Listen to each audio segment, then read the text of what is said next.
Hey guys, JH, welcome to Practice Tee, or the Practice Cow Paddock. Okay, from now on all the videos on Channel Lock will basically be revision and strengthening of the protocol.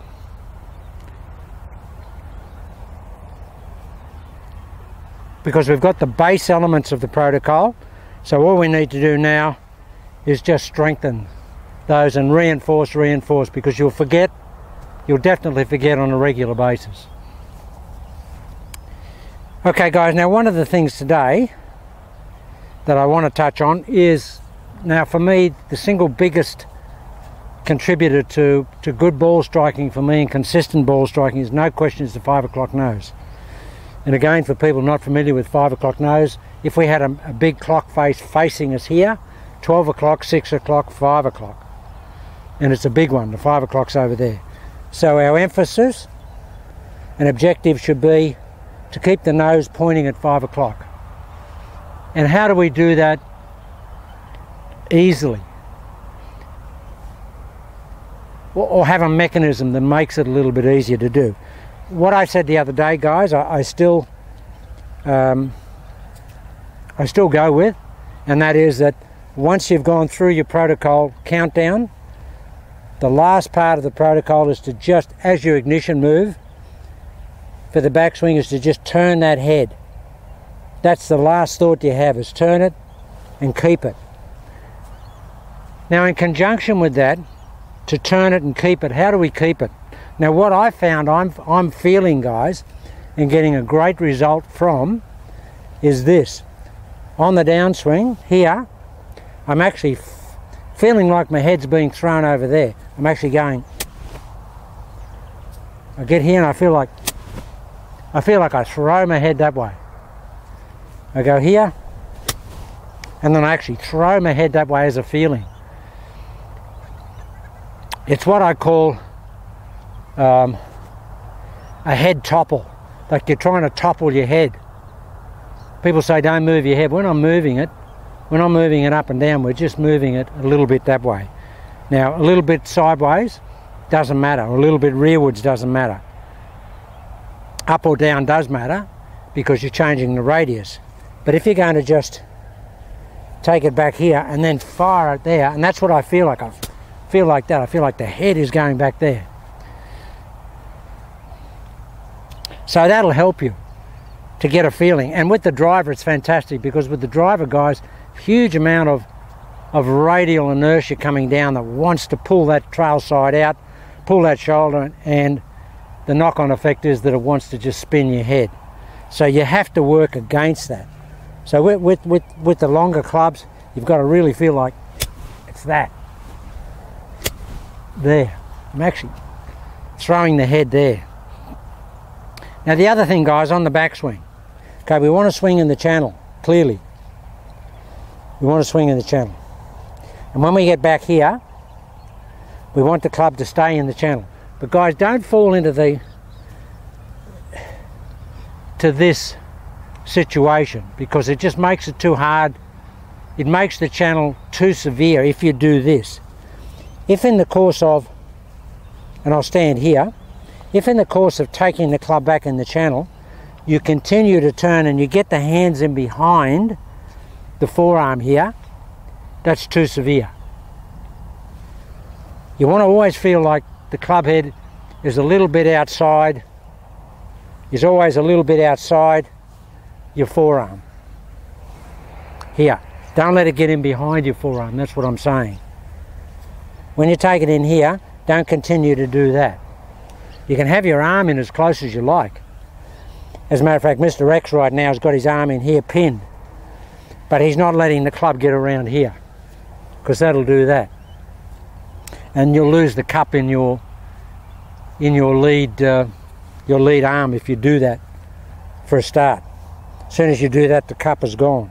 So we want to go here, guys, but that club maintains its relationship that it had at address, which is sort of outside the forearm here.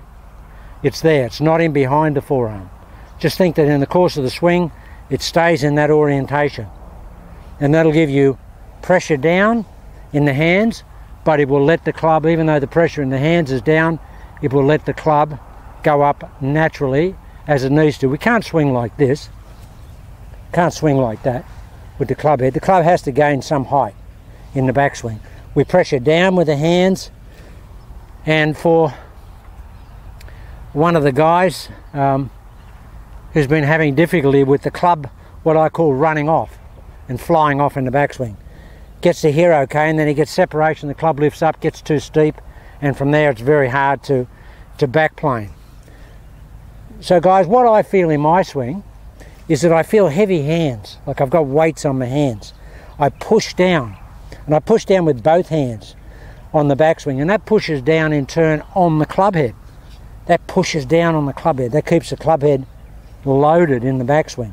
Now, the club will automatically rise as we go back with the turning of the shoulder. If I never turned my shoulders, I could have the club down here. I could keep it down there. But because we turn this shoulder goes upwards, and it's going to take the club up. But we don't want it to go here and then go up artificially in the backswing by lifting it with the hands. We want the upness in the backswing.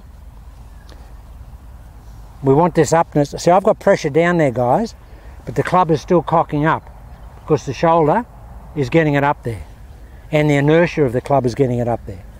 So don't get here and then disconnect and lift it, because as soon as you're there, very hard to backplane it. But if you're basically here, you can backplane it a little bit. And even you can do a Mo Norman, a Bobby Jones, or a Sam Snead. In what they did on their backswing, they were over their backswing plane on the downswing, only slightly. They were what we call power pullers, those three of those guys. Now it's only a little bit. And it doesn't matter if you get over your backswing plane on the downswing, as long as you still swing into out at the ball, which is what they did. But you don't want to get severely over the backswing plane and get outside and swing across the ball. You can get here and you can just overplane it a little bit, like Mo Norman got it here and he just went there a little bit. Bobby Jones just went there a little bit, but then they were still into out when they hit it. So it's a fallacy to say that, you know, you can't get over your backswing plane on the downswing. Those three players did, and three of the greatest ball strikers of all time. So you can do that, guys, but you know, you don't want to cultivate that. You never ever want to cultivate going out as opposed to underplaning or staying on plane. We don't want to do any of that.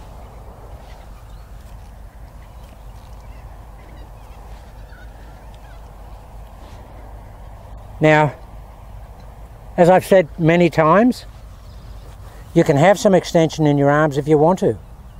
That's fine. I don't. I have it here because I like to keep my elbow here, and I just like to push my torso back with my arms in the backswing. Any independent uncoupling that I get tends to let my arms fly off, and I don't want to do that.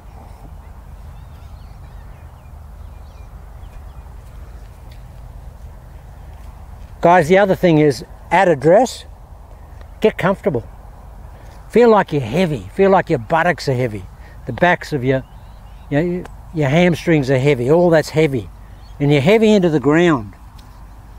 Don't feel like you're tippy or you're too heely. Just feel that you're really balanced. When you're in really good position, because we're loading predominantly into the trail side, you know, we should be able to just jump up on that trail side like that. Because that vertical disposition of all the mass in the body. In a conventional golf swing, if we had the ball forward, we'd be here and we'd be loaded and we could just jump straight up like that. We wouldn't jump backwards and we wouldn't jump forward.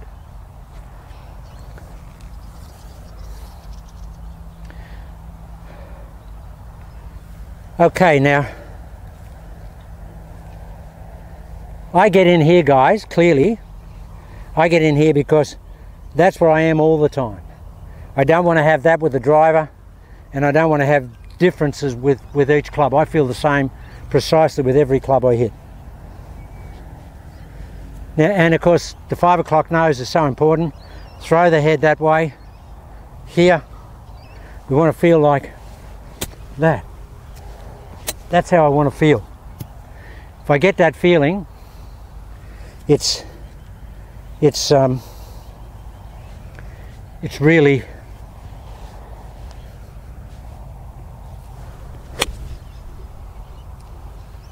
that's first shot of the day, and that's just absolutely pummeled. And that's what you'll notice with channel lock. First shot of the day, no warm up, nothing. Now that shot, that's the worst shot you'll get, which is just a tiny little push, little 3 to 5 yard push, and that's only because the release on the club is a little down. You know, because you first shot of the day, first practice swing. And remember, guys, while we're talking about release, remember the club head goes that way. That's how the club gets released. You come in, the hands and the arms fire that way, fire towards the ball. They do that, but the club head goes that way. Don't take the club that way. That's spooning. Don't want to do that. So keeping that head back here, hands, the club outside the hands.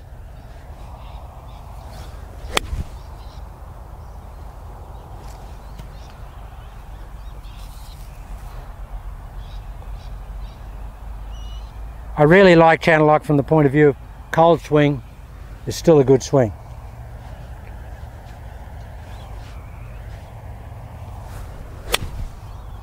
I can't hit it better than that. And that's a short little tight golf swing. But because now I'm well into the protocol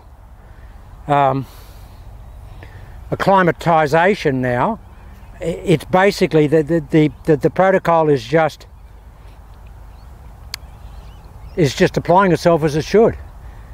If the timing is out a little bit, that's the only thing that'll have any effect. The timing's out marginally, and that will happen when you're dead cold. But those 3 shots, the first one was about a 4 yard push. Second one was perfect, and the third one was just a tiny little draw, but all going exactly, starting right for a right-hander here. You want to feel. Okay, now really work on the back of the neck, staying in place.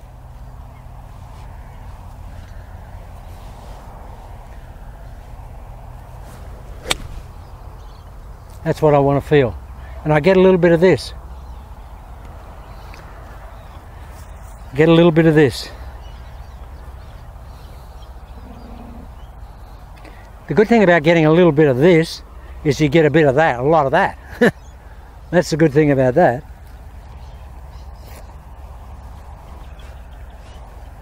Five o'clock nose, throw the head back.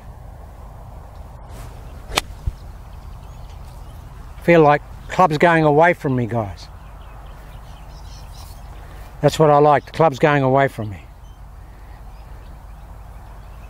Over here in the crabgrass today, and it's wet. Nobody comes along and says hello. Everyone wants to say hello, and I appreciate that, but it just kills the videos. Okay, what's this, guys? Okay, now really stay back there, Jade. Fire it away. Keep that neck in place. Oh, I think I saw the club hit the ball then. I think I actually saw it hit the ball. So I'm getting that, guys. Look, I have to work on this, and I think it was one of the guys today said that he's finding that the 5 o'clock nose too hard and he's going to move away from it. And what I said to him was to persevere. Give it another week and really work hard. Guys, I've had to persevere. Bill's had to persevere. But the benefits are huge. We had a bit of an expression session here yesterday with Mr. X and my other buddies, which we do just for fun. And I really had a purple patch. I was just hitting it like a machine. And okay, and I'm just now starting to get the feeling of the 5 o'clock nose and the amount of discipline required to maintain the 5 o'clock nose.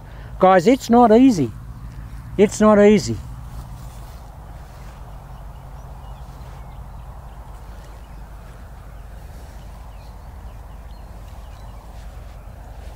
Back of the neck.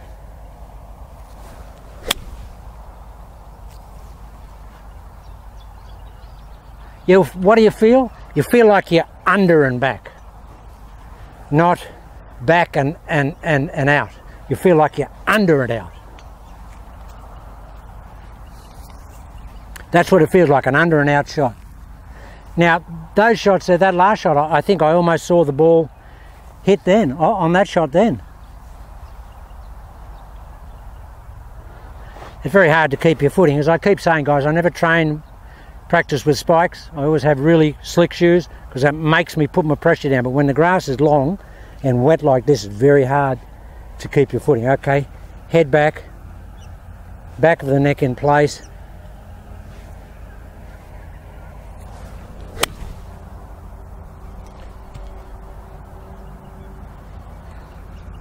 Club's going here. Right, just one more. All right, full swing. Everything, JH, come on. Lots of commitment to 5 o'clock nose. Lots of throwback. Oh, killed that. Killed it. Killed it. Well, it's killed for JH. It's not killed for Dustin Johnson or anybody that hits the ball a long way. But it's good for me. And whenever I refer to a shot, guys, it's relative to my expectation of a shot. Nobody else's ability or my comparison of ability against anybody else's. It's purely and simply me getting what I think a good result for my golf swing. Okay, last one. Okay, now stay back, Joes. Keep that neck in place.